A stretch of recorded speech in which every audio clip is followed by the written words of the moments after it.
Listen, I'm gonna tell you about the most insane force of chaos in the shape of a person I've ever known. Someone who lied and manipulated everyone around him. Imagine someone with the personality of Barney Stinson, the righteous ideology of Dr. Horrible, but who looked like Doogie Howser because he was like 12. That's this guy. Let's call him Neil Patrick Harris. I met Neil in 7th grade, and he stood out to me right away. He was a tall, competitive swimmer, effortlessly charismatic, and one of those people who knew a million random facts about everything. Yeah, I had a crush on him. We had this inside joke, well, more of a game, really, where we try to tap the other person on the head. He always won. In hindsight, it's really telling that he invented a game he'd always win, but honestly, when you have a crush on someone at that age, you'd let them get away with anything.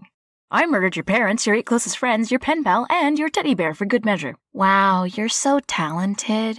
But the story really starts from the cesspool of middle school drama, a field trip. We spent 3 days in the woods at Camp Cooch. Yep, that's what they called it. It was short for Camp Coochaching. Why did they spell it like that? Were they trying to avoid calling it Camp Couch? Did they not know? Did they think we wouldn't know? Was it a camp for middle-aged lesbians in the off-season? Adults are innocent and pure, and I want to protect them all. So on the first day, I'm talking with this girl named B, and she's like, hey, you know who I have a crush on? Neil Patrick Harris. Oh my god, me too! And that, kids, is how I met my best friend. Later that night, we had this big campfire. I was sitting with my other friend, Snake and Mouse, and this girl comes up to us and says, hey, guys, I don't know how to say this, but I was sitting behind Neil Patrick Harris, and he was making fun of you 3 the whole time. He called you all dumb bitches. So we storm up to Neil and demand to hear his side of the story. He says it must have been someone else. This girl's spreading rumors to create drama. We're his friends, and he'd never say anything like that. We believed him. At the time, there was no reason not to. My friendship with B was a gossipy one. Our 4 topics of conversation were Neil, what if he picks me, what if he picks me, and, get this, what if he picks me? The 3 of us started hanging out a lot together. There's something fun about hanging out with your crush trying to guess their feelings for you. And by fun, I mean soul-crushing. Does he love me? Does he hate me? Does it mean something when he looks at me while scratching his nose at 4:30 p.m. on a Tuesday? God, if only I knew how to read this thing. But at least this time, B and I were in it together. One day, this guy comes up to us and says that Neil was talking about us behind our backs. Someone had asked him about being friends with us, and Neil said, no, I'm not friends with Reed, I'm friends with B. Reed just tags along.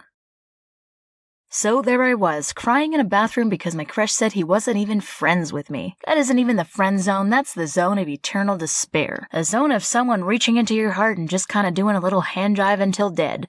Well, word got back to him. He talked to me in that bathroom and said pretty much the same thing as last time. That guy was spreading rumors. He'd never say something like that about me. Of course we're friends. And again, I believed him. Are you starting to see a pattern here? 'Cause I didn't yet. Well, long story short, he picked B. She legitimately became my best friend, and I was determined to be a good friend and not let it bother me. I'm okay with this. Everything's fine. They dated that summer, then broke up. I actually can't elaborate more than that. I don't remember what happened. I felt bad for a summer, and then they broke up. That's it.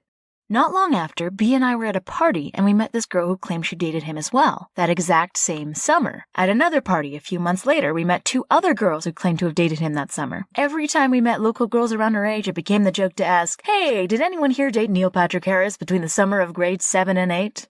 Because the answer was so often yes. We found like 7 girls that claimed to have dated Neil Patrick Harris that summer. Honestly, at this point, it was a joke. B had moved on, I eventually saw Neil for who he was, and it's goddamn hilarious that this 12-year-old straight up built his own harem. But then it all fell apart. One day in 9th grade, I was at this after-school art club. I was telling this story to a bunch of people there, and I didn't know one person in this group was the little sister of the girl Neil was dating. I lived across the street from my school at that point, and I often went home for lunch. But one day I forgot my keys and was locked out of the house, so I went back to school and saw some friends I didn't hang out with anymore heading out, including Neil. I asked if someone could spot me some lunch. Neil said, yeah, no biggie, he'll buy me something from the bakery across the street. We get to the bakery, and he pulls me aside. I'd appreciate if you didn't spread rumors about me, Reed, especially ones that aren't true. What? 7 girls? Really? I didn't cheat on B. I know you're lying. Who says? I don't think that's my secret to tell. I shouldn't have spread it around. Sorry. But I know you did. Okay, fine. I cheated on B with Honey Badger, but you know how she is. It's not my fault. She didn't give me a choice. We'd make out so hard we'd move the furniture. That's a sentence I had to hear, and now you do too. But yes, I did know Honey Badger. She was a very small, very aggressive girl. But she also wasn't one of the 7 girls I knew about. There's an 8th girl?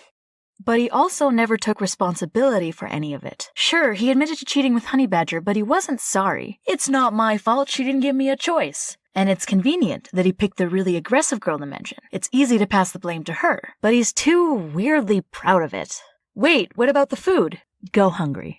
That's the last time I saw him. B and I were best friends for years, and this guy doesn't even know he was the reason. There's something poetic about that. Our friendship ran its course a few years ago, but we're still on good terms. I actually messaged her to ask if she remembered why she and Neil broke up, and she didn't know either. I guess this guy wasn't that important in the end.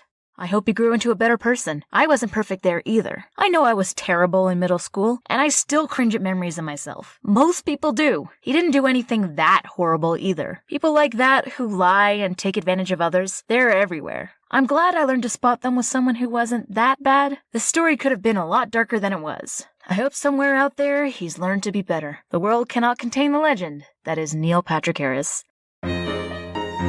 Hey, thanks for watching and have a happy holiday. Don't forget to check out that limited edition Christmas merch while you still can. Bye!